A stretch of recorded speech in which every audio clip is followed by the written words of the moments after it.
ada Mbak Nursumi. Next-nya itu kita grup 2 masih di intro business problem dan data science solution, terus introduction predictive modeling from correlation to supervised machine learning. Untuk kasusnya sendiri kita mengambil credit card customer churn, eh, mungkin untuk apa namanya, prosesnya nanti kita akan melakukan predictive modeling atau supervised segmentation. Lalu next-nya itu ya kita is data mining. Jadi apa proses yang kita lakukan tentunya business understanding dulu saat ini. Lalu ada apa data understanding juga. Nanti kemudian ada di visualization sama deployment-nya. Lalu ada modeling, kemudian data pre-processing juga. Next, untuk business understanding, problem yang kita case yang kita ambil itu problemnya adalah ketika bank yang memiliki kartu kredit ya mengeluarkan kartu kredit itu menghadapi uh, permasalahan ketika customer yang menggunakan kartu kredit tersebut menurun jumlahnya. Jadi ada yang masih ada existing customer, ada yang udah apa namanya udah nggak menggunakan lagi gitu dari kredit cardnya. Objektifnya yaitu kita lakukan analisa faktor-faktor yang mempengaruhi dari apa attrition of credit card customer tadi. Uh, jadi apa faktor-faktor apa aja yang mempengaruhi dari apa credit card customer tersebut berhenti menggunakan credit cardnya. Jadi nanti bisa dilihat bisa ada berdasarkan umurnya apakah uh, ada pengaruh dari umur ataupun ada pengaruh dari gender ataupun jumlah dependent keluarga ya. Lalu ada yang income kategorinya juga, lalu ada apa namanya ada dari status perkawinan juga gitu. Nanti kita akan melihat faktor-faktor yang mempengaruhinya tersebut dari masing-masing apa dari masing-masing customer-nya. Jadi untuk data source-nya itu sendiri kita ngambil dari Kaggle uh, dan churn data exploration and churn prediction. Untuk variable analisisnya ada attrition flag tadi yang menentukan apakah dia masih existing customer ataupun apa namanya udah attrition. Uh, Lalu ada customer age untuk umur dari customernya, lalu ada data gender, kemudian ada jumlah dependent atau tanggungan, lalu ada education levelnya juga, uh, kemudian ada marital status, income kategori, jumlah pemasukan, lalu ada jenis kartu kredit yang dimiliki dari masing-masing customer tersebut, lalu ada jumlah bulan uh, yang apa namanya, yang terdata penggunaannya oleh customer tersebut di bank yang ada di sini. Next-nya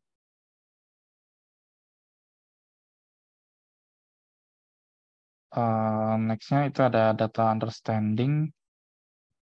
Jadi step satunya pertama tentunya kita melihat datanya ya.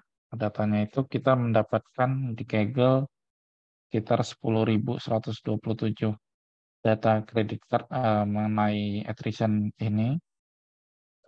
Lalu di step kedua kita melakukan EDA, Exploratory Data Analysis, untuk memahami data kontennya. Yang kita dapatkan sementara ini di di next-nya.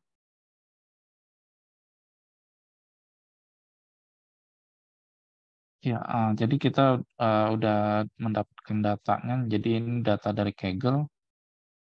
Kita ada 10.127 baris data mengenai customer acquisition ini. Ada berdasarkan client number-nya, ada gendernya, ada customer age, education level. Di education level ada juga yang unknown karena nggak diketahui apakah dia lulusan 1 S2 ataupun ini ataupun dia dari pendidikannya tidak belum berpendidikan gitu. Income kategori juga ada, untuk kategorinya ada juga, lalu months book-nya ada. Next,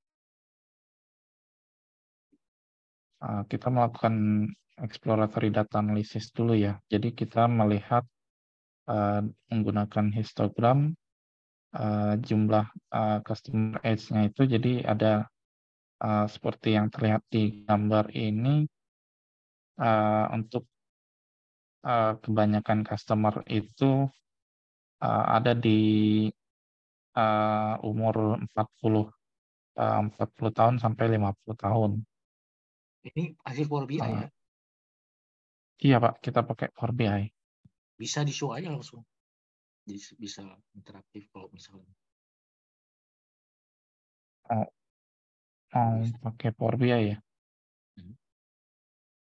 Jadi saya juga bisa lihat data dan sebagainya biar bisa ngasih masukan coba. Aku saya kira udah langsung diolah aja ya. Ya kita masih ini dulu Pak, data understanding-nya dulu karena Oke. yang prediction-nya untuk modelingnya masih belum. Nggak apa-apa, di IDE di Power BI juga itu bagus ya, lebih interaktif dan customize ya. Ya oke, lanjut Ya. silakan.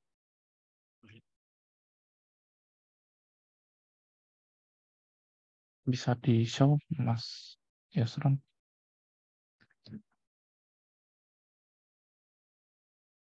Bentar, masih di start dulu.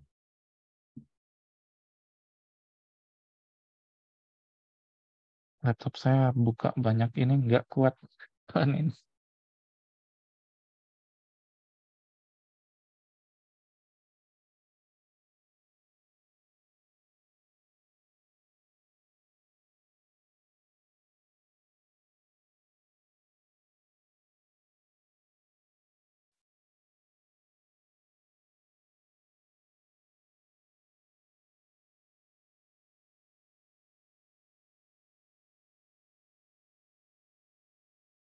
Ini dari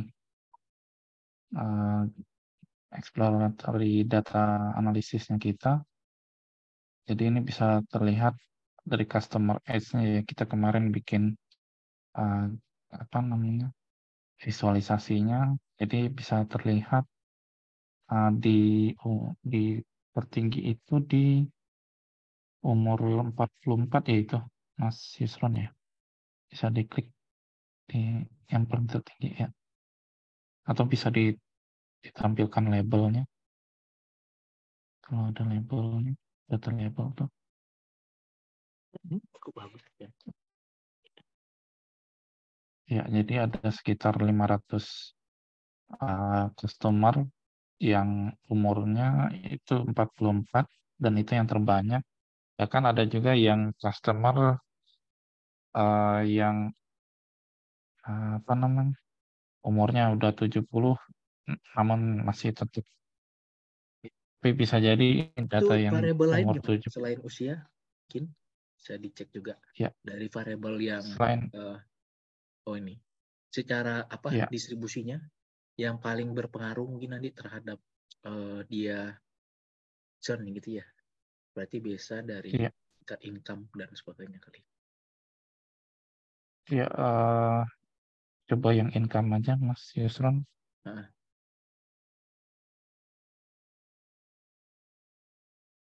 Income kategori. Oh, oh. ya. Nah, itu income itu justru sebaiknya menurut saya ya dia menggunakan distribusi.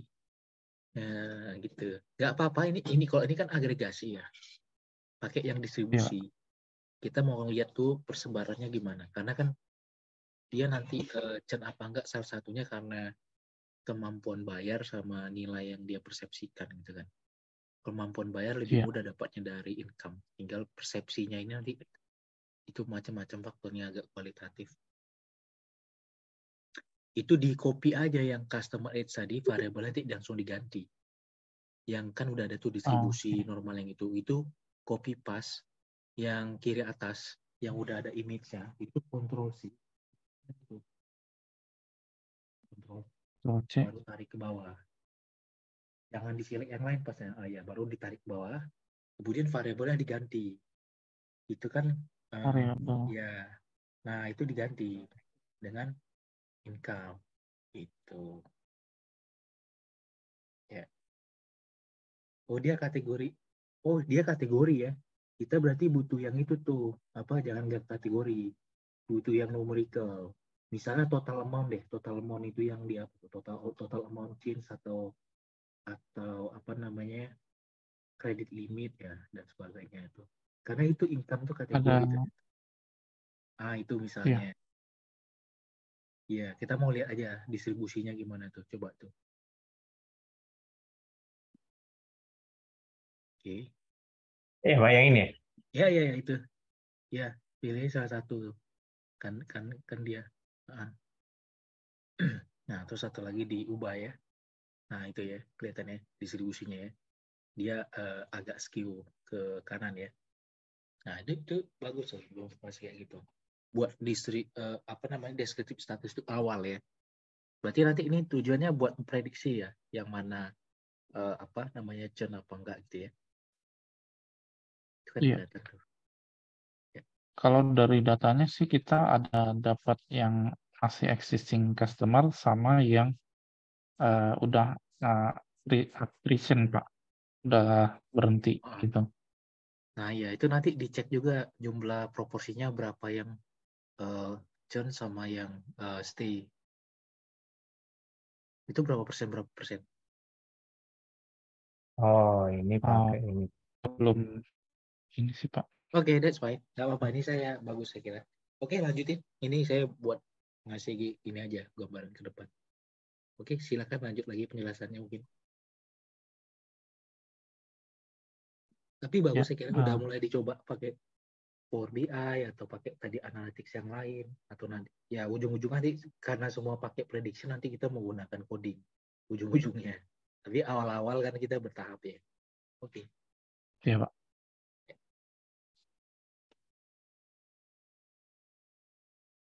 Ya, untuk presentasinya ya kita tadi di data understanding ini tadi ada gendernya, ada female dan male juga. Sini lalu marital status ada yang married cukup banyak, yang juga single masih cukup banyak juga. Unknown statusnya juga ada, lalu divorce juga ada. Next dari nah ini jadi di data yang kita miliki itu ada existing customer. Existing customer ini sepertinya dia masih masih menggunakan kredit cardnya, sedangkan yang treated customer itu yang sudah uh, udah rated lah gitu, udah nggak menggunakan lagi yang udah churn tadi. Jadi nanti ya mungkin bisa berdasarkan yang existing kita kelompokkan dulu mana yang ininya, atau kita bisa uh, menarik kembali yang customer yang udah churn tadi. Lalu ini kita bisa melihat untuk jumlah dependent, jadi dependent jumlah dependent yang dimiliki oleh pemegang tersebut, ada yang mulai dari 0 dan yang terbanyak itu ada 3 dependent. Bisa jadi itu karena dia punya anak, istri, yang jumlahnya istri dan 2 anak gitu. Atau bisa punya 3 anak atau kondisinya adalah divorce atau belum menikah. Dan ya next-nya income kategori tadi bisa kita lihat juga ini dikelompokkan berdasarkan kategori yang kurang dari 40.000 dolar, kemudian ada yang 40.000 dolar sampai 60.000 dolar, ada yang 80.000 dolar sampai 120.000 dolar, dan yang 60 sampai 80.000 dolar tadi. Ada juga yang unknown datanya, tidak diketahui income-nya. Lalu ada juga yang di atas 20.000 dolar penghasilannya. Next. Ya, ini dari data customer yang kita miliki tadi. Jadi data customer ini ada yang tadi udah masih existing customer ataupun yang udah attracted customer. Itu kategori terbanyaknya ada di blue itu kredit jenis blue yang paling paling bawah ya tingkatannya, dan itu cukup banyak ininya. Kemudian ada yang silver ini yang terbanyak kedua, lalu ada gold, dan terakhir itu platinum jumlah pemegang kartu kreditnya. Dan untuk education level juga seperti yang dijelaskan sebelumnya, ada juga yang graduate S1, ada high school SMA ya. Ada juga yang unknown, dia nggak mau memberikan informasi tentang ininya, tentang pendidikannya. Lalu ada juga educated, ini ya mungkin bisnis yang nggak mementingkan pendidikannya. Lalu ada yang college, ini untuk kategori education yang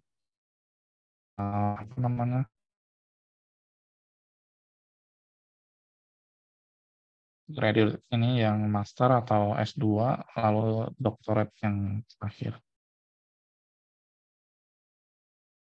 Next-nya. Nah, ini count dari jumlah bulan yang yang terdaftar sebagai customer ya. Ini ada satu lumayan banyak jumlah customer yang sudah terdaftar di bank tersebut dan memiliki kartu kredit. Ada sebanyak 2.000 ya ada yang udah melebihi 2.463 bulan dia terdaftar sebagai daftar sebagai customer di bank tersebut yang memiliki kredit card.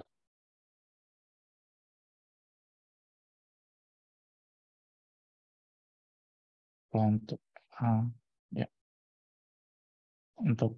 presentasinya kita sekian Pak, baru sampai di understanding datanya. Oke, saya kira nanti pada saat preprocessing ada beberapa hal yang perlu diperhatikan, diantaranya nanti untuk encoding. Jadi kan tadi ada variabel kategorikal ya, dari tingkat pendidikan, kemudian tadi status, grafik, ya, dia dari kelompok itu kita buat ordinal, jadi ada degree-nya. Karena hipotesisnya misalnya perbedaan literasi itu akan mempengaruhi mengambil decision misalnya. Dan nanti yang digunakan untuk mengencode itu akan mempengaruhi juga akurasi dari model. Mengencode itu perlu dipertimbangkan konteks dari permasalahannya. Yang menarik juga yang kedua tadi ketika ada 15% yang nggak ngisi. Nah pertanyaan nanti apakah mereka mau di-exclude atau mereka disubstitusikan ke bagian rata-ratanya atau bagaimana? Ya kan? Karena kan itu jadi satu pertanyaan juga. Kita nggak bisa asumsikan karena mereka nggak ngasih data. Tapi kalau kita exclude juga, kalau jumlah mereka banyak kan sayang juga tuh. Nah, hal-hal kayak gitu yang sering ditemuin di data scientist ya, at project scale. Kita perlu banyak melakukan encoding dan prosedur encoding itu juga sembarangan. Nah, itu pertama sih lihat dari konteks bisnisnya ya. Terus yang kedua, kita bisa melihat juga nanti dari distribusi datanya. Ya itu nanti hati-hati dan silakan nanti di juga referensinya itu, tapi dibaca juga referensi yang lain yang pada saat nanti mengencode, karena itu akan mempengaruhi nanti akurasi model yang dihasilkan. Terus yang kedua, diperhatikan juga nanti proporsi dari label ya. Kalau tadi yang kelompok pertama kan itu menggunakan supervised learning dengan regression ya, kelompok pertama ya. Dan ada time series sama cross section. Kalau yang kedua ini kan customer churn ya. Ini sama supervised learning juga ada labelnya. Namun dia bukan regression tapi dengan classification ya. Jadi ini udah capture gambarnya, udah ke classification. Terus nanti silakan diitukan ya. Baik, kita berikan aplaus. Silakan selanjutnya untuk kelompok berikutnya, kelompok 3.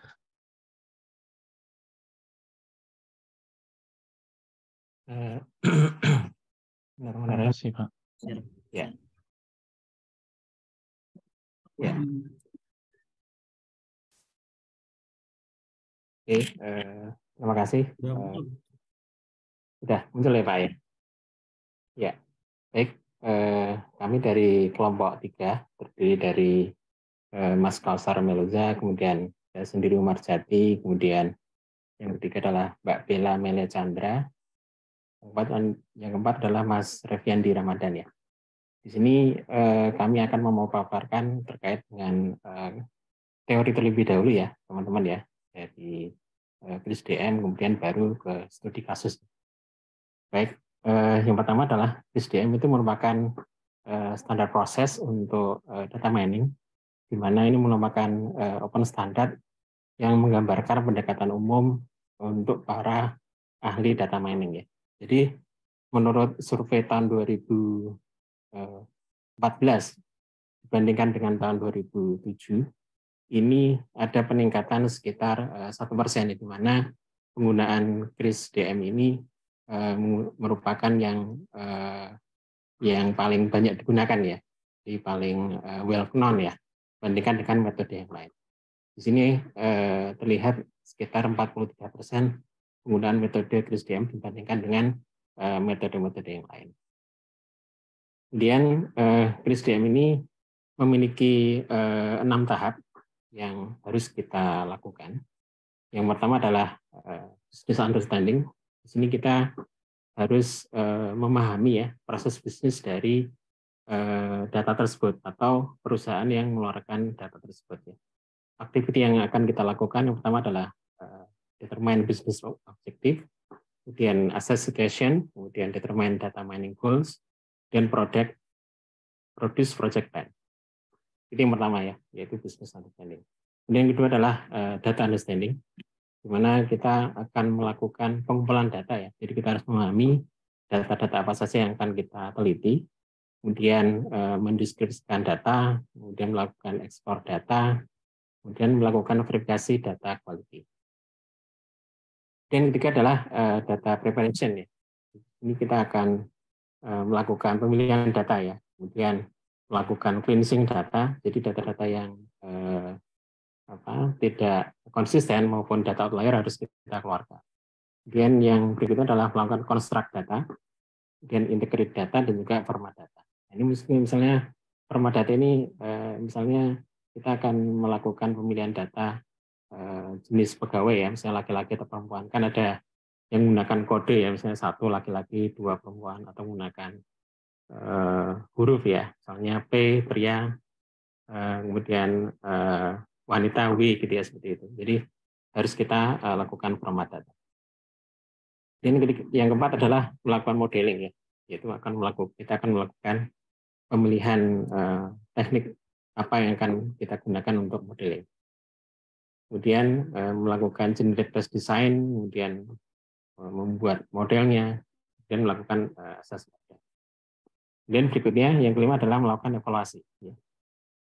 Jadi setelah kita memilih model dan melakukan testing data, maka selanjutnya adalah melakukan evaluasi dan melakukan review juga atas proses yang telah dilakukan. Kemudian kita akan melakukan determine next step. Step berikutnya itu apa gitu ya? Apakah akan kita pasang di production atau kita mundur lagi ke belakang untuk melakukan perbaikan data. Kemudian yang keenam adalah proses deployment ya. Kita akan melakukan pemasangan dari aplikasi yang sudah kita buat di server production ya.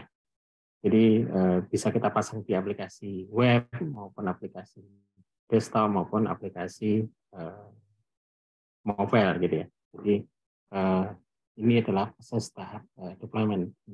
Kita akan melakukan pemasangan aplikasi pada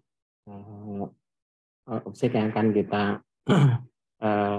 yang dapat diakses oleh para user ya. Kemudian berikutnya adalah kategori desain data. Di sini jenis-jenisnya ada, yang pertama adalah supervised model, di mana data ini memiliki label ya. Setiap data itu sudah ada label, jadi tinggal kita lakukan training ya. Subkategorinya yang pertama adalah regresi, kemudian yang kedua adalah klasifikasi. Kemudian algoritma yang biasa digunakan untuk model regresi adalah regresi linear, kemudian decision tree, kemudian random forest. Ini biasa digunakan untuk prediksi ya, harga rumah maupun harga saham ya. Kita bisa menggunakan algoritma regresi linear. Kemudian untuk klasifikasi, ini algoritmanya cukup banyak ya, ada KNN, ada TRIZ, ada logistik regresi, type bias, dan SPM. Nah, nanti di kelompok kami akan menggunakan yang logistik regresi ini ya, di mana kita akan melakukan pemilihan kriteria apakah seorang pegawai itu akan dipromosikan atau tidak. Berikutnya adalah unsupervised ya, di mana data yang ada tidak ada labelnya ya. Ini terbagi menjadi dua subkategori. Yang pertama adalah clustering, di mana algoritma yang biasa digunakan adalah SPD, VCA, dan K-. Ini biasanya digunakan untuk customer segmentation. Dan berikutnya adalah asosiasi. Ini algoritma yang biasa dipakai adalah a priori dan FP growth. Nah, ini biasanya digunakan untuk market basket analysis. Ini misalnya contohnya untuk penjualan ya, misalnya ada orang yang suka beli teh hijau ya atau green tea ya, maka kita bisa promosikan juga misalnya adalah madu gitu ya. Jadi ada kedekatan produk yang disukai oleh customer. Nah, kita bisa menggunakan subkategori asosiasi dan menggunakan algoritma a priori dan FP. Mungkin ini yang pertama dari saya terkait dengan teori QSDA. Mungkin selanjutnya akan disampaikan oleh Mas Tosar. Silakan Mas. Ya, terima kasih Pak Umar. Ini berikutnya masuk ke business understanding-nya ya. Jadi dari sebenarnya kami mulainya dari data yang ada dulu ya Pak ya. Dari di Kaggle kami cari itu ada data mengenai ini ya HR gitu. Nah, dari data tersebut itu ada beberapa insight maupun prediksi yang bisa kita lakukan gitu. Nah, ini ada beberapa problem. Yang pertama ini kita bisa mencari gitu dari jadi nanti dari data HR tadi ada apa yang membedakan gitu antara karyawan yang memiliki KPI yang kategori memuaskan gitu ya di atas 80% dengan yang tidak gitu, dengan yang di bawah 80%. Nah, itu kita nanti bisa melakukan analisis ya, apa yang atribut apa gitu yang membedakan antara karyawan yang memiliki KPI memuaskan dengan yang tidak gitu. Dan ini bisa digunakan untuk memahami kira-kira tadi faktor apa gitu yang membuat karyawan itu dapat perform gitu. Kemudian yang kedua ini lanjutannya ya. Nah, apabila tadi ada beberapa karyawan gitu yang memang kurang memuaskan gitu dari segi KPI-nya, nah ini kira-kira apa yang tadi ya faktornya juga gitu. Bisa dilihat apakah utamanya karena memang dia kurang dari training gitu, atau misalnya memang terlalu lama di suatu posisi gitu, tidak melakukan rotasi dari faktor salary atau lainnya gitu. Nah, sehingga nanti dari penyebab ini atau faktor ini kita bisa lihat kira-kira apa yang dapat dilakukan gitu supaya dia bisa perform gitu ya. Kemudian yang ketiga ya sebenarnya kita bisa melihat juga gitu dari yang karyawan yang sudah dilakukan promosi. Nah, ini promosi yang dilakukan tuh kita bisa lakukan semacam evaluasi sekaligus prediksi ya. Oleh evaluasi itu kita lihat dibandingkan gitu ya sebelum dan sudah promosi itu bagaimana gitu dari segi kinerja dia gitu, dari segi KPI misalkan apakah dia menjadi terdapat peningkatan gitu ataukah tidak gitu. Dan kalau untuk prediksi itu kita bisa melihat kira-kira dari karyawan yang berupakan kandidat ya untuk dipromosikan itu kira-kira mana gitu yang akan cocok dipromosikan gitu di posisi baru gitu, karena ini nanti kita bisa melihat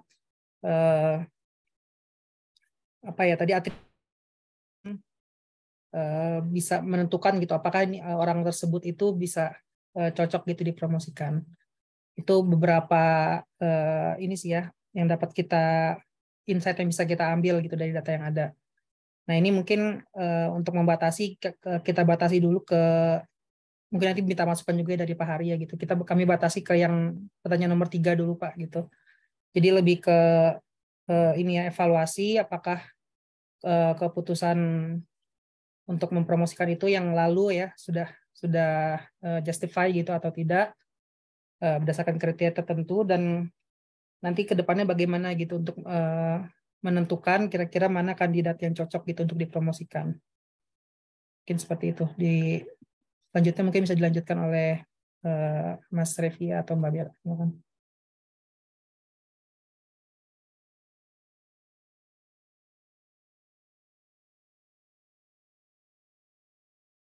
Bella atau oke, lanjutin ya. Ya Pak, dari yang tadi Mas Kausar, kita tuh udah dapat dari yang data AKG itu berapa variabel yang tentunya tidak kita pakai semua gitu. Dari variabel-variabel itu nanti kita akan analisis, mungkin nanti pas di modeling akan kelihatan. Tapi dari variabel ini ada satu variabel Y yang nantinya itu berupa data ordinal ya, 1 atau 0. Itu menunjukkan bahwa dari karyawan itu ada yang dipromosikan, ada yang tidak. Nah dari model itu lanjut ke data modeling, scroll lagi ya. Ke data preparation. Ini sama tadi, ini hanya penjelasan atau rincian secara singkat. Terus kita juga emang ada menghapus data, jadi missing data atau incomplete data. Nanti mungkin secara kita di kelompok kita juga udah coba untuk melakukan perhitungan by Google Colab gitu Pak. ada beberapa data yang kita hapus, misalkan kayak employee ID itu kan tidak termasuk sebagai suatu variable. Jadi memang variable yang relate aja yang kita pakai.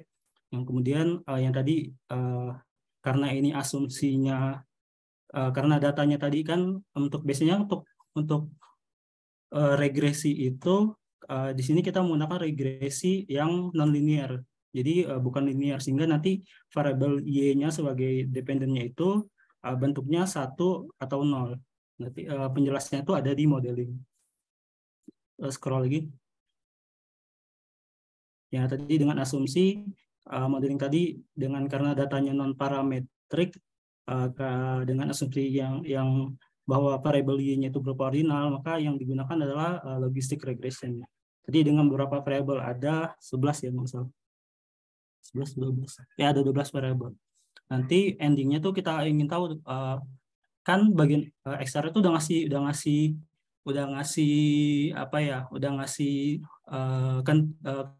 di data itu udah bikin statement orang ini dapat promosi, orang ini tidak. Jadi kita di sini menguji secara statistik apakah pemberian promosi itu sudah tepat atau tidak gitu. Nah, cara pengujinya tuh kita kemarin kalau kita coba melakukan secara sekilas perhitungan, coba di scroll lagi sampai ke bawah. Nah, kita juga udah coba ngitung dari mulai collecting data, terus analyzing data, boleh lagi.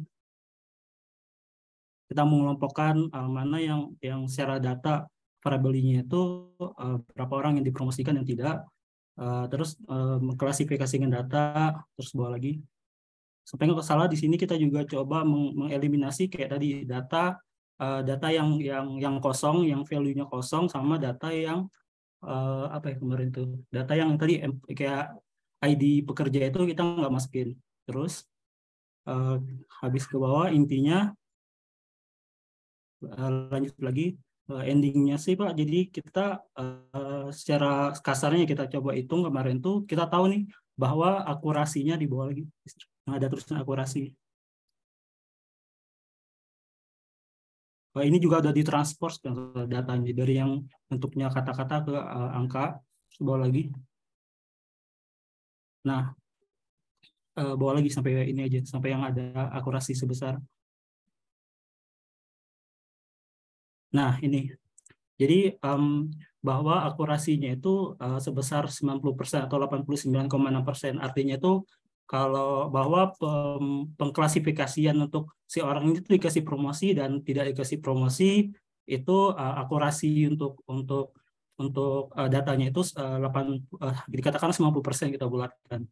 Jadi kalau secara hitung-hitungan kita ya seperti itu gambarannya. Paling nanti kita minta saran sih Pak. Tadi kan kita ada 3 pertanyaan tuh. Apakah di pertanyaan 1 kan terkait dengan perbedaan, apa kita pakai uji beda atau algoritmanya yang uji beda dengan parametrik, atau yang nomor 2 itu kita pakai discriminant analysis dan sebagainya gitu. Paling ini sih gambaran umum dari yang kelompok kita kelompok 3 bisa sampaikan. Mungkin ada saran dari Pak Hari dan teman-teman. Terima kasih. Ya, oke, baik. Nah, itu ditampilkan aja. Saya mau lihat data setnya. Itu mungkin dari flow-nya, tadi yang gambar flow-nya tadi. Yang tabel-tabel ada flow-nya, yang atas tadi ada gambar. Saya mau lihat variabelnya. Terus next. Yang mau jadi ini. Ya ini ya. Itu variabel-variabelnya ya. Iya, Pak. Region, education, macam-macam. Terus yang ditanyakan tadi, pertama apakah orang ini tepat dipromosi gitu ya. Terus kemudian tepat apa yang perlu ditingkatkan kalau dia misalnya mau nambah bisa promosi gitu. Sama ada perbedaan apa enggak? Gimana coba mungkin diulangin pertanyaan yang tadi yang 3 tadi berdasarkan ini di show aja yang tadi. Enggak apa-apa yang tadi di show tapi dijelasin.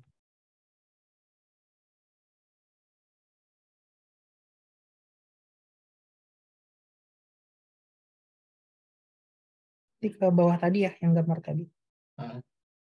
Saya hanya mau pastiin aja antara pertanyaan dengan variabel yang tersedia itu bisa matching dulu gitu. Jadi bisa nggak kita ngejawab business question ini dengan bawah tadi yang diagram tadi ya. Ya, Kalau nggak dikopas aja Mas, dekat-dekat diagram. Ya bisa. Iya. Atau di split. Control C aja ya. Ya copy. Ya, enter. Oke. Gambarnya tarik bawah dikit ya.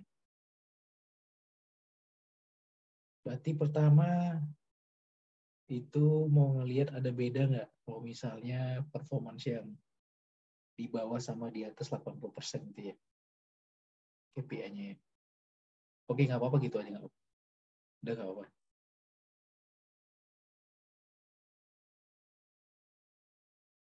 Dinaikin ke atas lagi tadi? Oke, sip. Ya. Nah, ini pertama ya. Apa ada beda nggak antara KPI 80% dengan yang achieve sama nggak achieve gitu ya? Ya itu pakai uji ya, dites ya. Uji beda. Nanti dilihat p-value-nya. Kemudian yang kedua, itu bisa dijawab. Yang kedua, faktor apa yang berpengaruh lah. Itu berarti feature importance. Itu ada package ya di Python namanya feature importance ya. Ada algoritmnya. Jadi di notice nanti pakai feature importance ditampilkan. Di slide saya ada itu tentang explainable AI. Itu pakai feature importance. Jadi nanti kelihatan variabel apa yang punya sensitivitas paling tinggi mempengaruhi baik positif atau negatif terhadap achievementnya KPI. Berarti di sini labelnya KPI ya. Ya, benar ya. Dan KPI tadi achieve apa enggak ya. Berarti dia dalam bentuk categorical. Itu yang ketiga. Nah, dia dipromosi tepat apa enggak gitu ya. Nah, kalau ini ada nggak data setelah dia dipromosi KPI-nya berapa persen?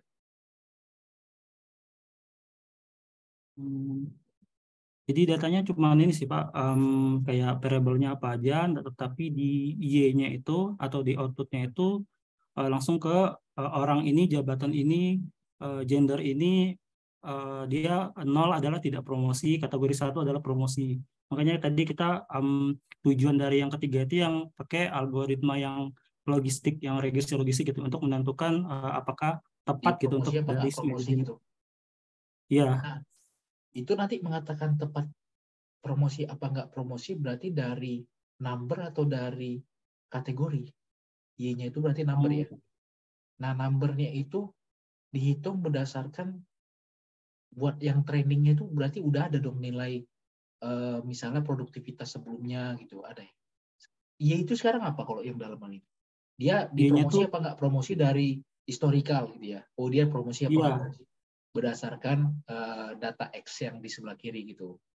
Iya, betul. Nah, berarti pertanyaannya, nggak semuanya orang dipromosi karena kinerjanya gitu. Siapa tahu dia dipromosi karena dia kenal orang dalam, gimana itu buat mengantisipasi gitu, misal. Ya nggak sih? Artinya nggak semua, ya kan, yang menyebabkan dia dipromosi karena faktor itu juga harus diantisipasi. Karena ketika ada pattern yang nggak ketangkap dalam model itu nanti akan masuk ke error kita.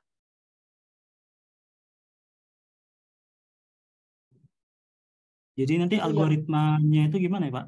Bagusnya. Itu klasifikasi. Klasifikasi maksudnya. Ya, kan itu kan dia 01 ya. Binary 01 kan. Y ini. Iya. Ya kan? Nah, berarti itu berapa persen data yang sebelumnya 0 sama 1-nya berapa persen tuh? Balance nggak? 0 sama coba di scroll ke bawah. Jadi belum dalam persen sih Pak, tapi dalam kayak grafik ada sih kelihatan grafiknya. Coba di bawah. Nah itu. Ya, itu ada kelas imbalance tuh. Itu nanti pakai metode tertentu buat bootstrapping sampling lah, random sampling ya. Bisa Simoto atau Rosso. Sehingga dia lebih proporsional. Karena kalau pakai ya gitu langsung, itu nanti seolah-olah dia masuk ke 0 semua. Karena 0 paling banyak. Berarti kan kita mau predikan, dia nanti masuk 0 atau 1 berdasarkan data historical yang udah berjalan ya. Tadi ada X-nya sama ada labelnya gitu kan ya. Terus, nah sebelum itu nanti dicek juga korelasinya. Apakah si yang sebelah kiri tadi predictorsnya punya korelasi, baru nanti dicek juga feature importance-nya, ya kan. Baru setelah itu kita bisa memperlihatkan oh iya nih, ada misalnya top 5 variabel yang paling berpengaruh, sehingga kita bisa predik dia masuk kelas 0 atau 1. Saya nggak bisa nyimpulin itu langsung, karena memang itu harus dianalisis dulu dari data di bawah. Di bawah udah ada analisis korelasinya tadi? Belum sih Pak, karena tadi karena fokus ke logistik, jadi Iya, cuman iya, dari nanti itu dianalisis ya, analisis korelasi itu buat ke preparation sama nanti di modelingnya. Tapi saya kira bagus nih buat, cuman memang pertanyaannya tadi cukup bit complicated. Nah, hati-hati juga ya kan, bisa dijawab enggak gitu kan. Kalau pertama bisa, beda. beda betul. Kedua tadi untuk promosi apa enggak promosi ya berarti ya. Iya gitu ya. Yang kedua berarti itu yang KPI-nya, yang X-nya itu jadi Y-nya berarti gitu. Ya KPI-nya berarti jadi Y-nya nanti Pak. Ya gitu kan ya. Iya, Benar ya, konsepnya. gitu ya. Gitu kan Betul. ya. Sementara yang ketiga Itu kan, baru yang pakai dia di promosi apa enggak promosi gitu. Iya Pak. Jadi kalau yang pertama uji beda. Buat Bedanya ngelihat, tuh 6 parametrik ya Pak, asumsi kita ya sini. ya yang pertama Karena kan uji beda, yang kedua itu memprediksi KPI-nya dia, ya kan? Dia satisfy atau non satisfy ya. Terus yang ketiga dia promosi apa enggak. Oke. Kira sih bisa sih. Bisa sih itu. Ya bisa. Oke. Kira ya nanti tinggal dilanjutkan aja. Dan kalau dari variabelnya coba variabelnya itu edukasi. Nah, itu nanti variabelnya dia analisis juga. Kalau dia dari situ kan itu variabel individual ya. Kalau dari organisasinya itu yang bagian mana itu yang bisa merefleksikan organisasi, karena faktor organisasi juga berpengaruh. Misalnya faktor dari teknologi yang digunakan itu mempengaruhi produktivitasnya. Kalau dia pakai konvensional, misalnya nggak ada alat bantu sama sekali saat kerja, sama dia udah sistem computerized, itu kan produktivitasnya beda. Ya. Terus misalnya di kantornya dia nggak ada misalnya sistem vendor untuk support dan sebagainya, dia ngerjain semuanya sendiri, pasti dia lebih susah. Nah itu faktor organisasi gitu. Nah itu coba dilihat lagi. Kalau tidak ada dan tidak ada dalam data, berarti nanti maksudnya ke limitation of research. Ya limitation berarti di bagian A setelah dapat hasil, nanti bagian limitasi.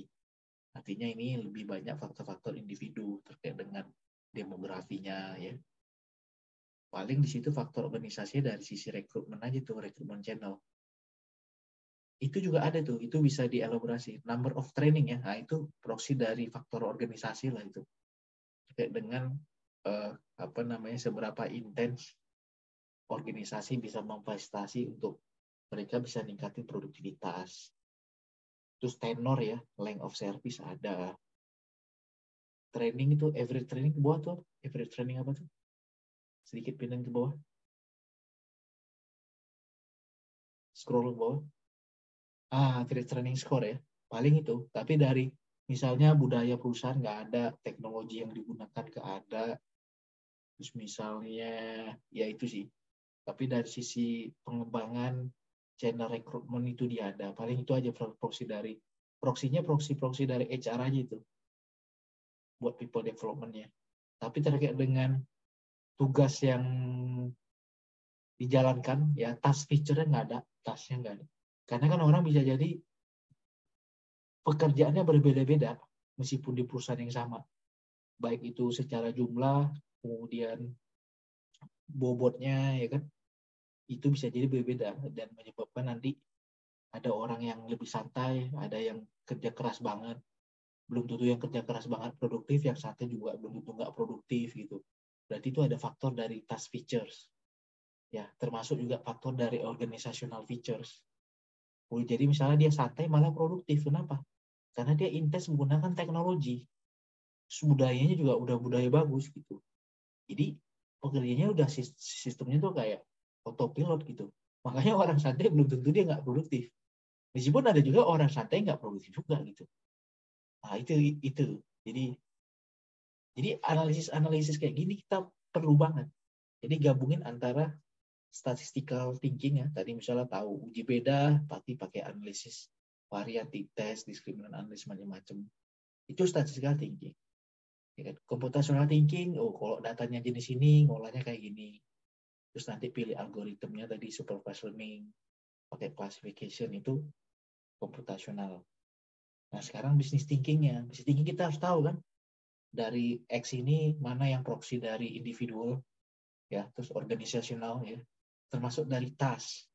Dan kalau dalam konteks bisnis itu buat nanti yang mau lanjut PhD itu ada framework yang bisa menjelaskan itu. Namanya Task Organization and Environment Framework, TOE framework. Dan itu banyak digunakan buat industri-industri yang intens menggunakan teknologi. Jadi kita bisa mensubstitute itu input of production ya. Itu dengan teknologi. Kita bisa mengganti misalnya jam orang kerja itu dengan otomasi, dengan teknologi, sehingga secara investasi agak bergeser, secara expense itu bergeser. Jadi nanti expense untuk teknologi meningkat, tapi dari sisi orang jadi berkurang, termasuk jumlahnya berkurang, ya kan? Atau sebaliknya kayak gitu. Jadi ada nanti organisasi yang produktivitasnya berbeda atau mungkin sama, tapi kombinasi input production-nya dia berbeda gitu. Nah, jadi itu saya coba mengenhance lebih jauh ya pemahamannya, nggak hanya sekedar kita menggunakan algoritmanya. Saya yakin itu nggak ada masalah, apalagi udah ada data di kayak gitu. Tapi memahami kenapa kita pakai variabel ini, terus variabel ini dalam ya in real words itu dia ngejelasin apa sih gitu. Ya, jadi kalau individual level itu dia menjelaskan kapasitas orangnya untuk menghasilkan produktivitas tertentu. Kalau organizational level itu seberapa besar ya resource perusahaan untuk meningkatkan produktivitas orang, memfasilitasi orang bekerja. Nah, kalau task level itu proxy dari kompetisi di perusahaan, kemudian perubahan terjadi di lingkungan bisnis ya. Misalnya dia ada di industri yang persaingannya ketat gitu. Nah, itu pasti agak lumayan sih, bukan agak lumayan itu. Sama industri yang relatif lebih stabil kayak public organization, mungkin lebih smooth kayak gitu. Tapi kalau ada di industri yang kejar target, kalau telat dikit diambil kompetitor, nah itu agak rush. Dan nanti itu faktor dari task uncertainty itu pasti sangat berpengaruh sama produktivitas orang. Ya, itu aja sih saya. Terus nanti coba dicek juga itu ada ini nggak kontrol dari ini nggak divisinya nggak gitu. Kan nanti beda-beda antara orang marketing, accounting aja udah beda. Apalagi sama orang maintenance, orang operation gitu. Nah itu kalau dikontrol jadi lebih bagus. Ada nggak itu nanti di datanya? Dia dari divisi apa gitu? Karena di departemen di X1-nya. Nah itu nanti dilihat persentasenya berapa persen dari departemen apa, berapa persen. Kalau terlalu jomplang berarti kan nggak representatif. Bisa nanti dipisahkan gitu. Tapi kalau dia proporsional ya kan, mau digabung selama distribusi masing-masing nggak terlalu besar jauhnya ya, nah itu bisa di combine gitu ya. Oke, saya kira itu. Ya. Ya, mau nanya sedikit Pak Heri. Ya. Ya, ini berarti nanti belum ke kesimpulan, kami membuat analisa per masing-masing data ini Pak ya, per departemen, edukasi gitu Pak ya, untuk memperjelas Pak. Ya, itu bagian dari data understanding. Ya, kayak tadi semuanya nanti menampilkan distribusi dari datanya, ya kan, baik itu kategori atau tadi numerical. Nah, ditampilkan distribusi datanya, terus ada statistik deskriptifnya, kemudian nanti analisis korelasi kayak gitu. Ya, itu data understanding. Ya, baik Pak. Terus itu kayaknya yang di bagian tengah tuh ada typo di itu. Sigmoid function itu. Yang di itu ya. Nah, itu mungkin udah diterjemahin Indonesia kali itu. Sigmoid ya. Oke, saya kira bagus sekali. Nah, silakan dilanjutkan ya. Baik, Mungkin berikutnya kita berikan close ya.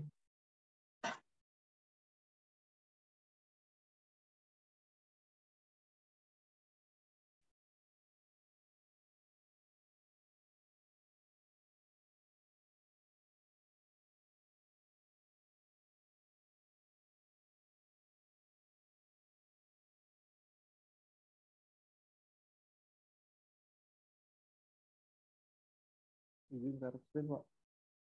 Iya, silakan. Bisa kali?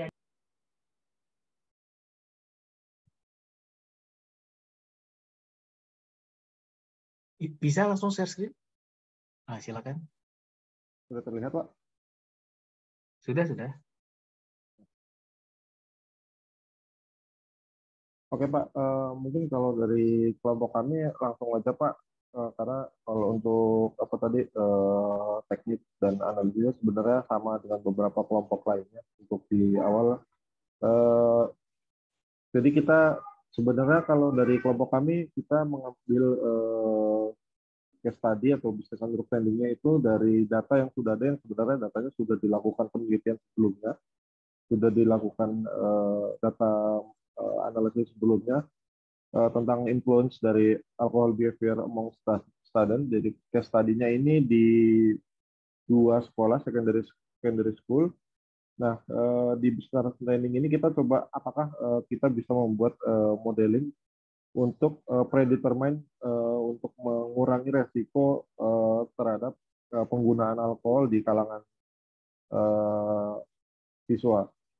Problemnya apa saja korelasi apa saja faktor-faktor yang berhubungan dengan behavior dari siswa di dalam mengkonsumsi alkohol. Terus apakah lingkungan living environment-nya mempengaruhi konsumsi dari alkohol itu sendiri. Terus kita setelah nanti ini datanya sudah kita processing, objektifnya apakah ini bisa diaplikasikan untuk di sekolah-sekolah lain. Ini kan sekolahnya ada di luar ya, karena kita mengambil datanya based on Kaggle. Apakah modeling ini dapat digunakan di data atau penelitian di Indonesia gitu, sekolah-sekolah di Indonesia dengan kategori variabel, dengan indikator variabel yang terkait itu sebagai berikut. Yang kita batasi itu dari gender, kemudian umur, kemudian parent status nih, apakah siswa tersebut tinggal bersama dengan orang tuanya atau terpisah, kemudian edukasi dari orang tuanya, terus kemudian siapa yang menjadi wali murid di sekolah, apakah dari bapaknya, ibunya, atau pengawasan di sekolah itu dilakukan oleh lainnya. Terus kemudian family size, family relationship, apakah hubungan di keluarganya baik-baik saja atau tidak baik-baik saja gitu ya. Terus kemudian ada support terhadap external education, family educational support, ada ekstrakurikuler yang dilakukan. Terus kemudian mungkin ada kursus atau kelas tambahan di luar dari sekolah, adanya internet akses, kemudian free time after school, jadi going out with friends. Jadi apakah siswa-siswa tersebut ini secara behavior setelah pulang sekolah melakukan kegiatan di luar sekolah, berapa banyak, berapa tingkat keterjadiannya, seberapa besar terhadap alkohol konsumsinya, kemudian level of frequency dari alkohol konsumsinya itu berapa. Nah, kemudian di data pre-processing kita menggunakan statistical analysis decision tree investigating relationship, yaitu degree of relationship correlation. Jadi kita akan melihat level of frequency alcohol consumption-nya, apakah mereka siswa-siswa yang sudah menggunakan alkohol atau mengkonsumsi alkohol ini dilakukannya frekuensinya sudah seringkah harian, mingguan.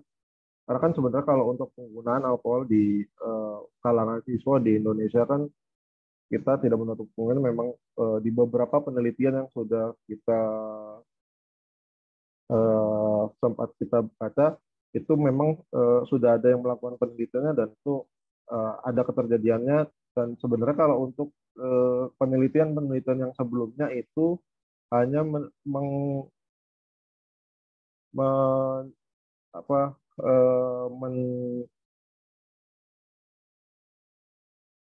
meriset apakah alkohol alcohol consumption behavior ini mempengaruhi terhadap performa dari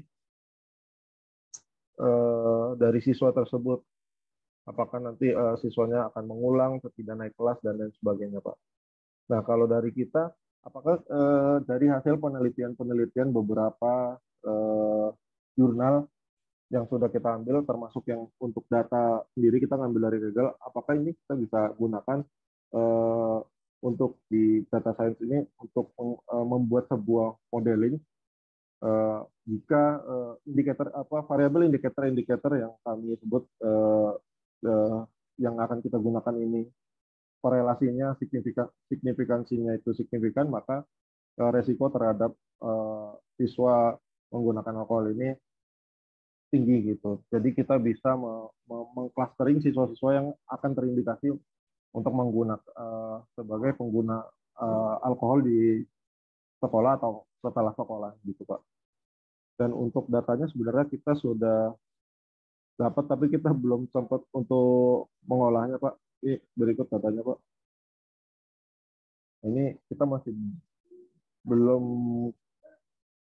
sempat mengolahnya sih, Pak. Jadi dari kelompok kami hanya sampai di situ, Pak. Jadi dari beberapa penelitian yang sudah kita diskusikan, terus kita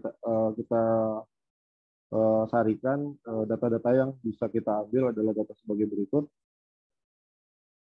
Ini kita belum sempat analisis, Pak, dari datanya, Pak.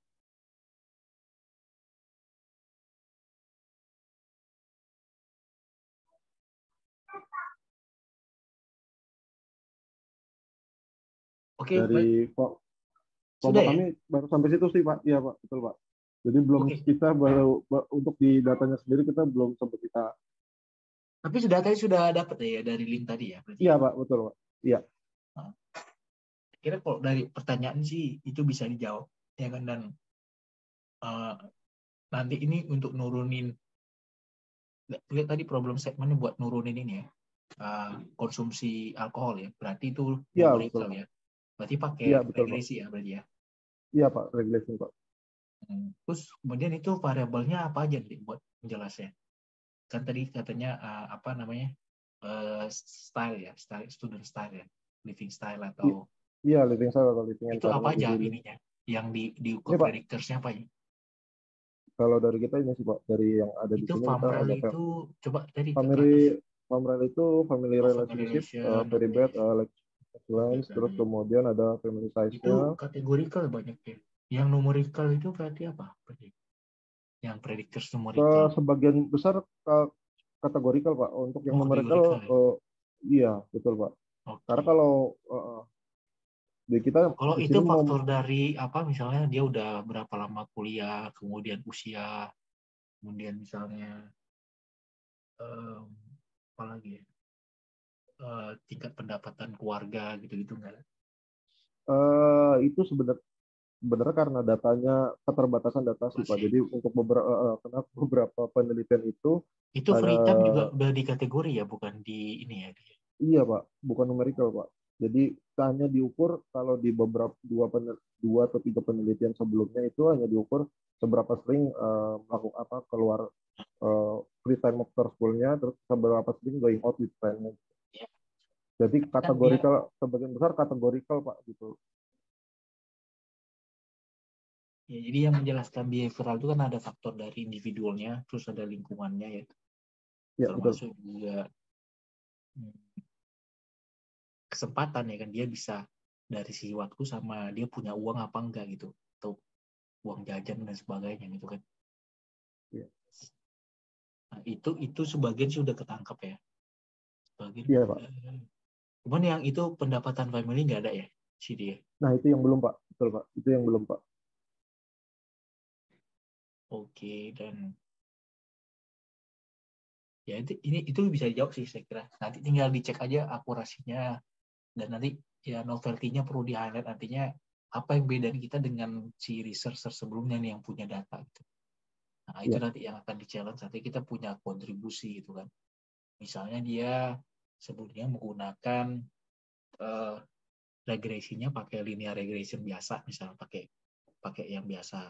Nanti mungkin karena di situ ada bentuknya integer ya, mungkin dipertimbangkan dengan ridge regression gitu. Ada beberapa typical regression ya. Atau nanti dari kelompok ini misalnya mau mengeksplorasi ada nggak kemungkinan dia nonlinear gitu.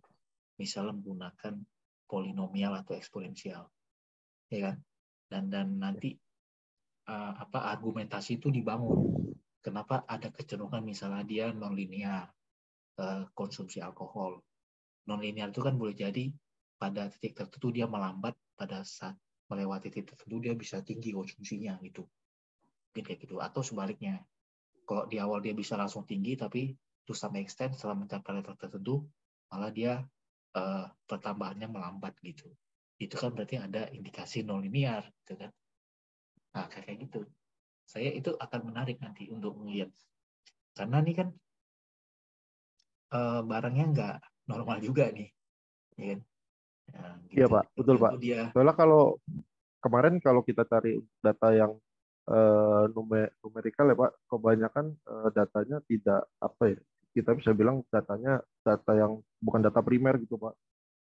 Datanya tidak lengkap dan bukan data primer gitu. Jadi agak kesulitan juga sih kalau misalkan nanti kalau kita tentuin untuk yang pakai yang numerical, misalkan kayak sales atau data customer gitu, yang kita dapatkan kemarin beberapa bukan data primer. Jadi kita putuskan untuk cari data yang aksesnya lebih mudah, yang sudah ada gitu, yang sudah ada sudah ada penelitiannya dan kita bisa pakai gitu.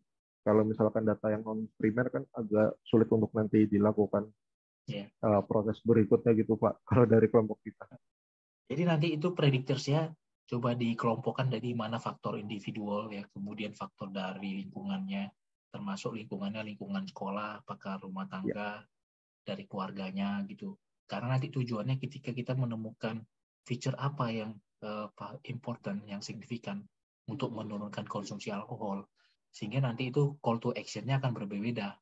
Misalnya kalau dia ada pengaruh dari pengawasan keluarga, berarti nanti itu lebih ke keluarganya nanti intervensinya. Kalau dari sekolah nanti dari faktor sekolahnya. Kalau orangnya sendiri berarti dari awareness orangnya perlu diinikan kayak gitu. Termasuk saya kira juga ada faktor-faktor dari, cuman mungkin nggak semuanya ada di data itu ya. Kayak faktor budaya lingkungan setempat juga jadi berpengaruh. Ya kan? Itu harusnya juga berpengaruh sih. Soalnya ada juga di beberapa tempat emang mereka suka gitu, ada yang enggak gitu kan. Ini kan beda-beda tuh. Iya, betul Pak. Gitu. Nah, itu kalau faktor-faktor itu nggak ada dalam model kita, berarti nanti di-highlight dalam limitasi of research, dan limitasi of findings, dan itu menjadi rekomendasi ke depan gitu, boleh jadi itu berpengaruh gitu kan.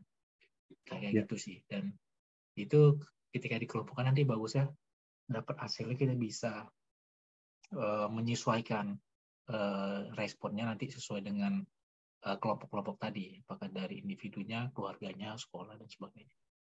Baik, Pak. Oke, dan sebaiknya nanti langsung dijalanin aja buat apa IDE-nya ya, analisis exploratory data analisisnya untuk melihat korelasi ya, ada korelasi apa enggak, terus nanti cek juga kausalitasnya, terus nanti regresinya juga dibuat variasi sehingga kita seandainya ternyata yang sebelumnya regresinya akurasinya 80%, nah kita bisa dapat bisa 81-82%, itu kan jadi kontribusi gitu kan, kayak gitu. Baik, Pak. Itu saya kira. Terima kasih. Ya, terima kasih, Pak.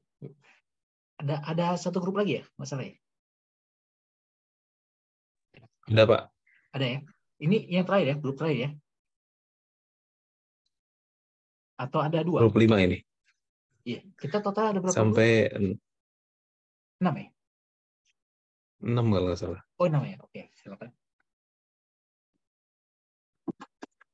Oke, izin share screen Pak ya. Ya.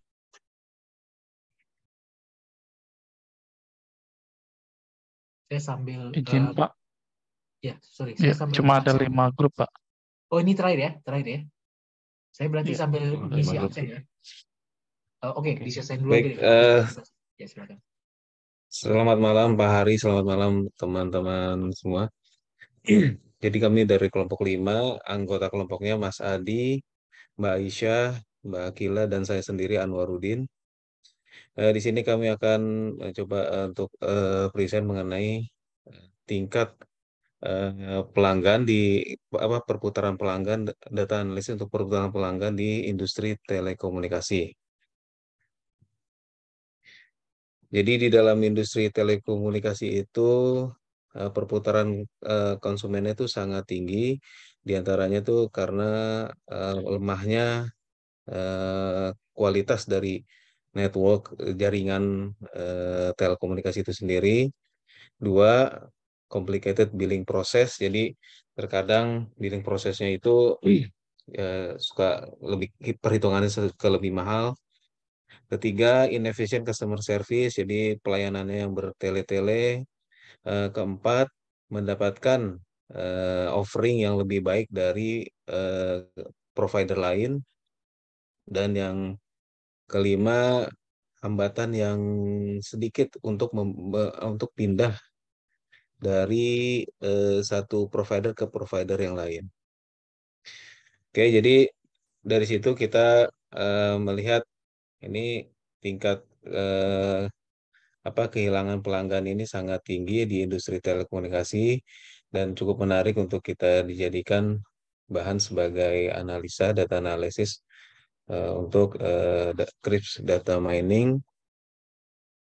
Jadi data ini kita ambil dari website Kaggle. Ini dari perusahaan telekomunikasi di California yang dilakukan pada kuartal 2 tahun 2022. Di sini ada sekitar 7.043 customer dari perusahaan tersebut.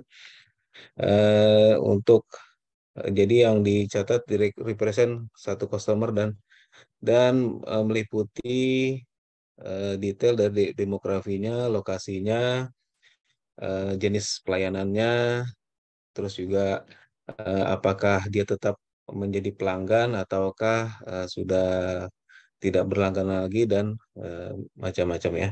Jadi total ada sekitar 40 variabel.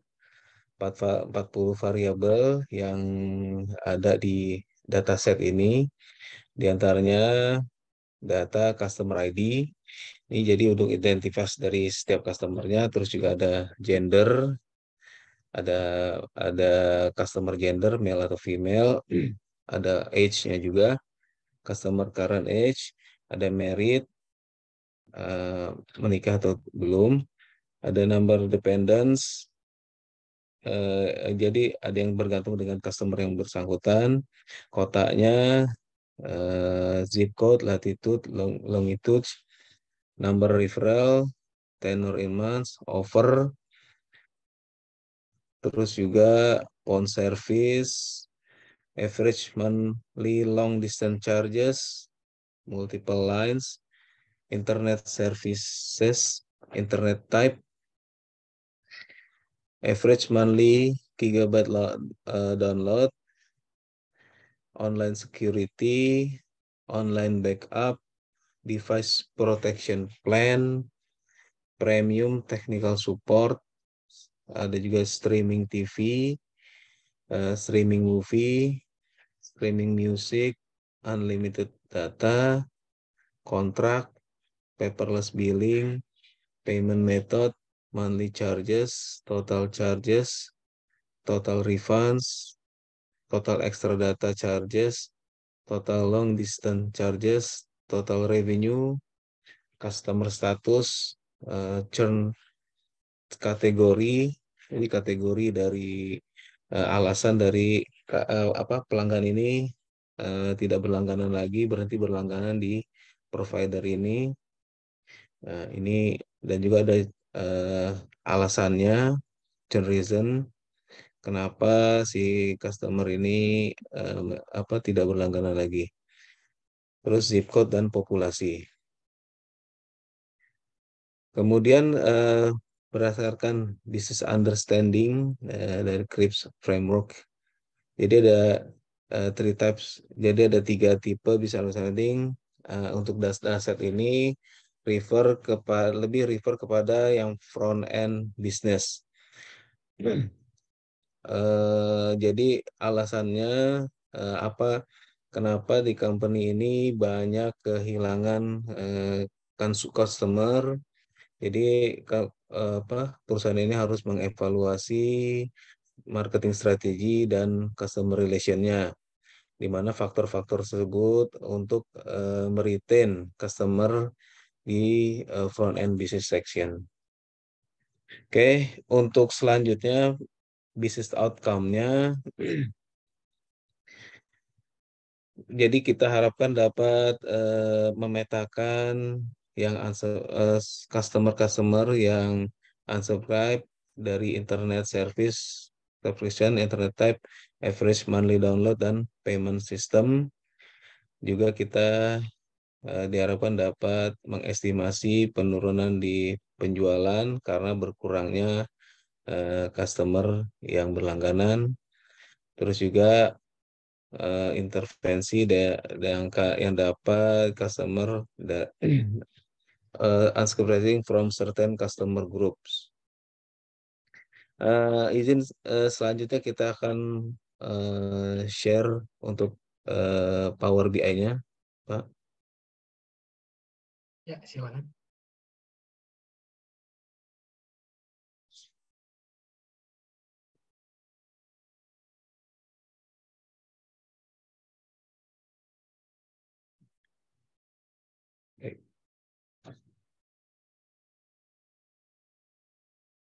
Baik, berdasarkan data yang kami ambil dari Kaggle ini, jadi dari variabel-variabel yang ada ini, dari customer, gender, age, dan lain-lain sebanyak 40 data ini, kita sudah mencoba membuat meringkas variabel-variabel ini menjadi beberapa kategori. Jadi di sini didapatkan alasan-alasan kenapa pelanggan ini berhenti berlangganan. Jadi yang terbanyak adalah dari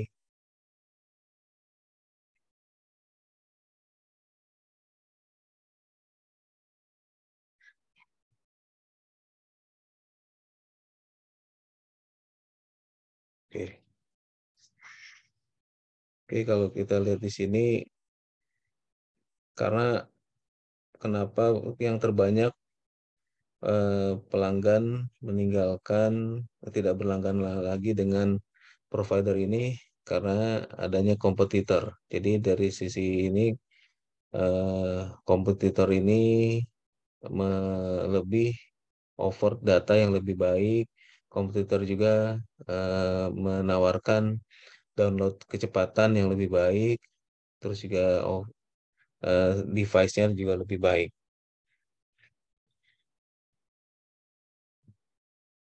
Dan juga kalau kita lihat berdasarkan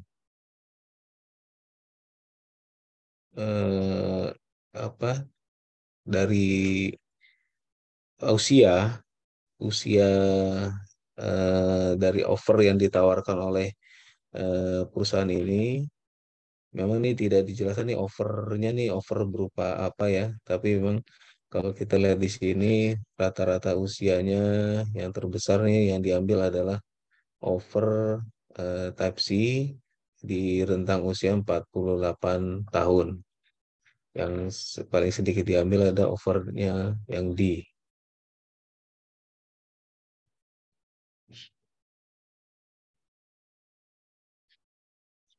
Selanjutnya,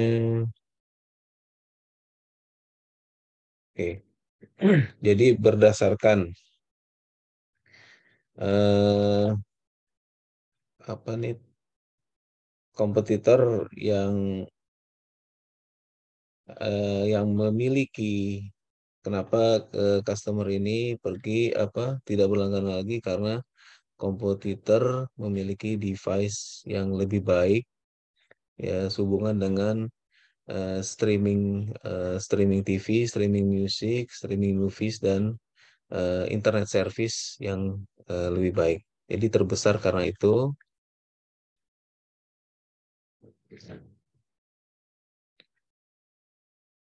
Kita juga lihat nih dari sisi pendapatan, memang kalau dilihat di sini tingkat pelanggan yang berhenti berlangganan itu relatif sedikit ya dibanding yang tetap berlangganan. Ini kami belum memasukkan kategorinya.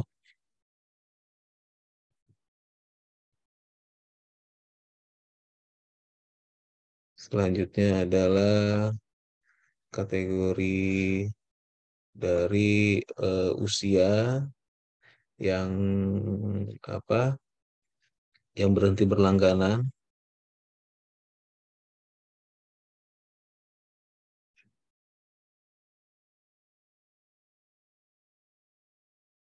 Kemudian ini berdasarkan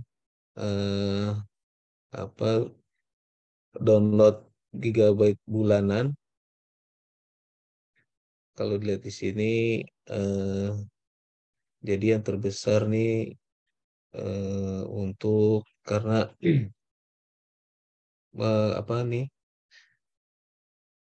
berhenti berlangganan karena pindah ke kompetitor lain.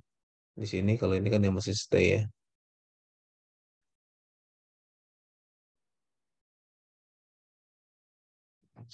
Dan terakhir ini sudah ya tadi revenue over ya. Oke.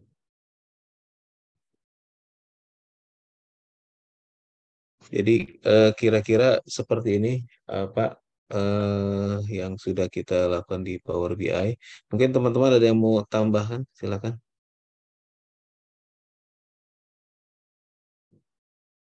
Oke, baik. Terima kasih saya kira atas yang disampaikan. Nah, ini cukup menarik juga nih case-nya terkait dengan churn ya. Dan ini cukup banyak sebenarnya case-case churn kayak gini. Tinggal nanti perlu dioptimalkan ya. Itu kan juga tadi kan mengambil data dari luar negeri ya.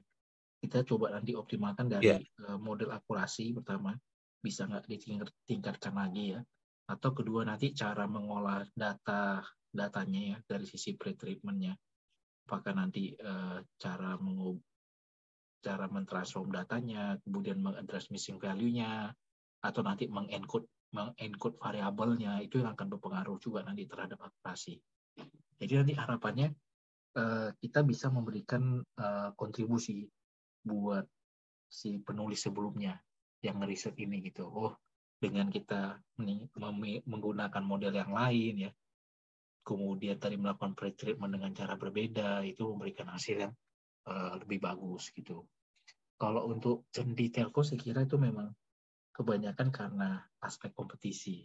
Tadi kan juga terlihat bahwasannya dari competition yang menyebabkan mereka banyak terjadi churn.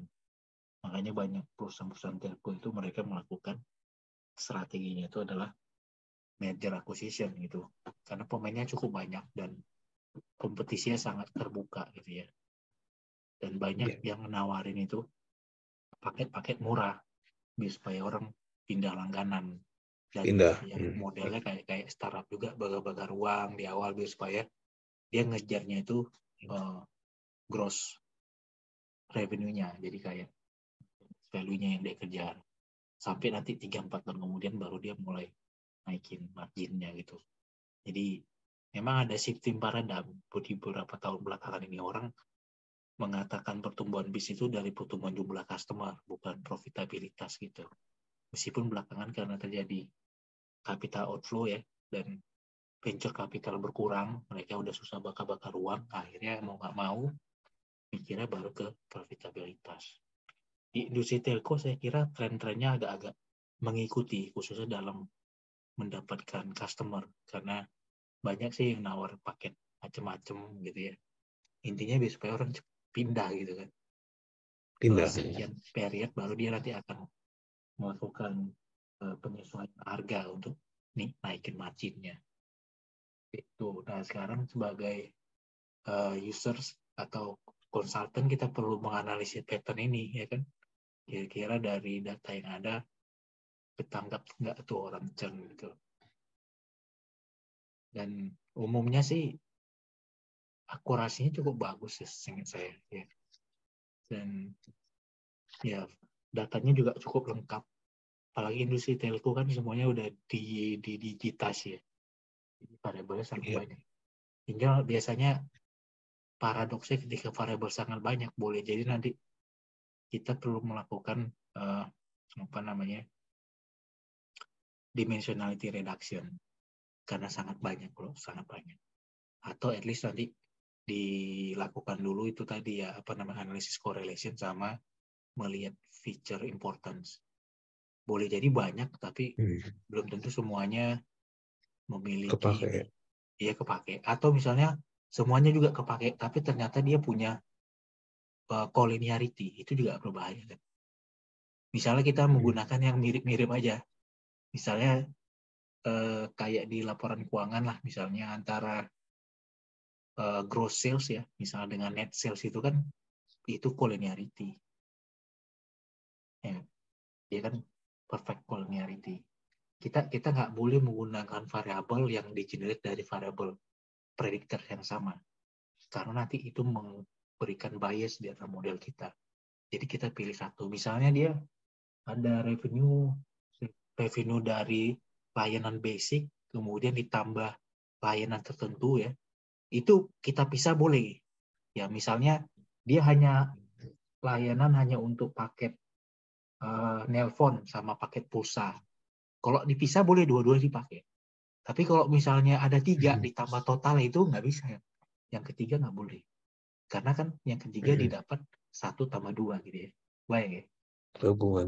Nah itu harus dihindari. Karena nanti seolah-olah model kita akurasinya kayaknya bagus. Tapi setelah dicek ternyata terjadi collinearity atau bahkan multi collinearity. Ya, itu yang perlu diinikan dan saya kira salah satu permasalahan churn itu sangat dinamis nanti. Kita ngerasa dia stay di kita ya tiba-tiba nanti si kompetitor lain nawarin sesuatu yang di luar dugaan, akhirnya dia churn juga gitu.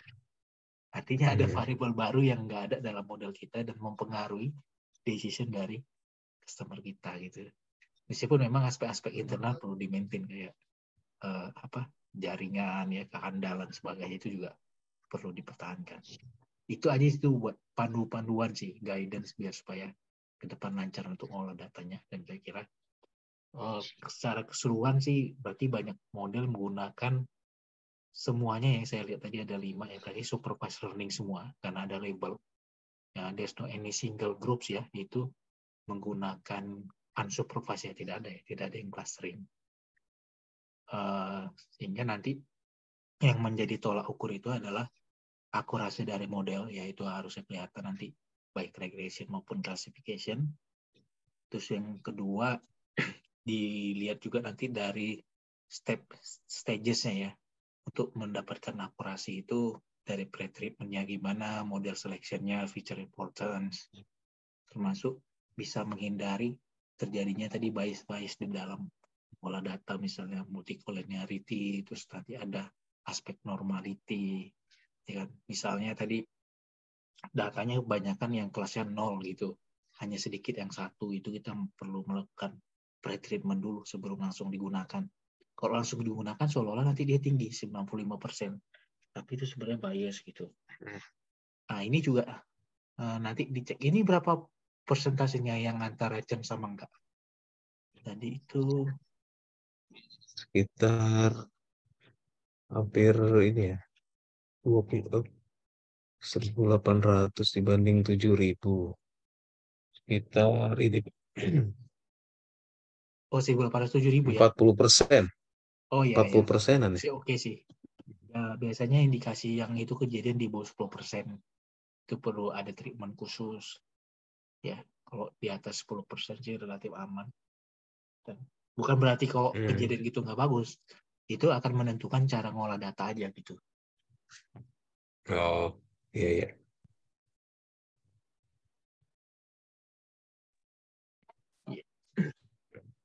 Jadi, itu saya kira buat masukannya ya. Jadi silakan nanti Baik. semuanya berarti sudah punya datanya ya. Silakan nanti dijalankan ya di minggu depan saya harapkan sudah masuk ke programming Python ya. Seperti yang kemarin saya sampaikan udah ada contoh-contoh code ya. Jadi ditampilkan itu proses. Berarti minggu depan udah masuk ke EDA semua ya. Exploratory Data Analysis. Yang sudah ada Power BI itu buat ngasih gambar awal bagus. Ya kan? Jadi kita bisa dapat sense-nya. Tinggal nanti untuk EDA itu saya sarankan pakai Python karena itu sangat mudah, hanya satu line code kita bisa dapatin itu nilai median, mean, kemudian first quartile, third quartile itu pakai yang describe ya. Jadi dikasih df ya, itu data frame df.describe buka tutup kurung, nah itu langsung keluar tadi yang statistik deskriptif. Nah, formula-formula tertentu pakai yang ini nih silakan dijalanin. Second, saya coba tampilin ini dulu nih. Saya lagi ada something dengan agak lucu juga nih. Jadi ada bank pindah ke ini korporasi, tapi saya jadi susah banget ini. Harus daftar macam-macam, sementara saya posisi di luar negeri. Susahan juga jadi. Oke, nah ini nanti silakan ini apa ya?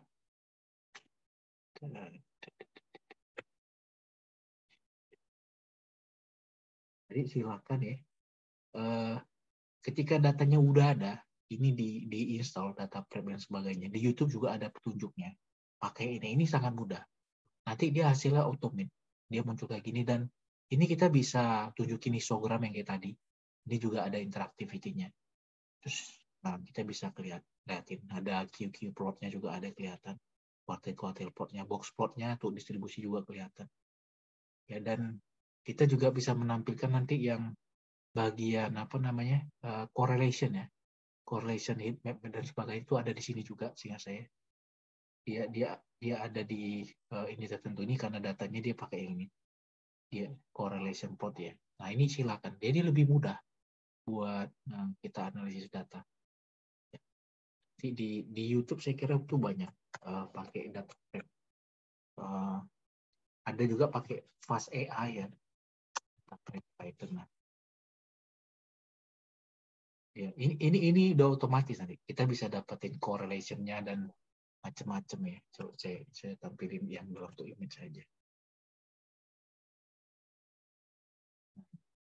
Ya, jadi udah otomatis nanti udah dia ada kayak gini, terus ada correlation-nya, terus ada missing value nanti dicek berapa, lebih mudah lah. Ya, tadi dapat correlation nih, correlation-nya. Nah, silakan nanti pakai data prep itu untuk EDA-nya. Ya, dan untuk yang contoh-contoh code saya kira kemarin udah ada juga ya. Saya udah pernah ngasih di situ ya, di GitHub juga ada sih kira. Nah, itu bisa dicek juga untuk code-code tertentu mau nampilin plot-plot tertentu ya. Itu ada di sini. Nah, ini saya bilang tadi data describe nanti muncul. Jadi hanya satu line, tinggal dibedain aja sesuai datasetnya. Ini covariant, muncul correlation. Ya. Ini kalau manual, kalau data prep jadi langsung satu line code aja dia langsung automate gitu. Ada juga Fast AI. Nah, nanti udah mulai pakai code-nya, jalanin bisa di Google Colab dan sebagainya. Nah, ini misalnya contoh ini bagus nih pakai pair plot. Jadi sekaligus ya distribusi dengan correlation langsung muncul. Terus dibuat per kelompok. Berarti yang contohnya tadi churn kan. Nah, nanti dilihat nih, ini variabel tadi nih, yang monetary, kemudian individual dan macam-macam. Terus ini yang churn sama no churn. Nanti kelihatan distribusi dan ini. Ya, kayak gitu. Terus nanti setelah masuk data prep baru masuk nanti ke data preparation itu termasuk data cleaning, data transformation macam-macam. Setelah itu baru masuk ke modeling. Ya. Kok modeling bisa minggu depan langsung lebih bagus. Tapi kalau enggak, nanti fokus di ngolah datanya dulu. Karena kita ada 6-7 kali pertemuan ya. Jadi pas itu. Sampai bagian akhir udah selesai semua. Nah, ini udah sampai modeling nih. Sampai modeling. Ya. Oke, kira-kira itu dan saya mau absen dulu. Untuk perkuliahan malam ini. Kira udah bisa kita cukupkan. Ya. Sudah semua presentasi kan ya?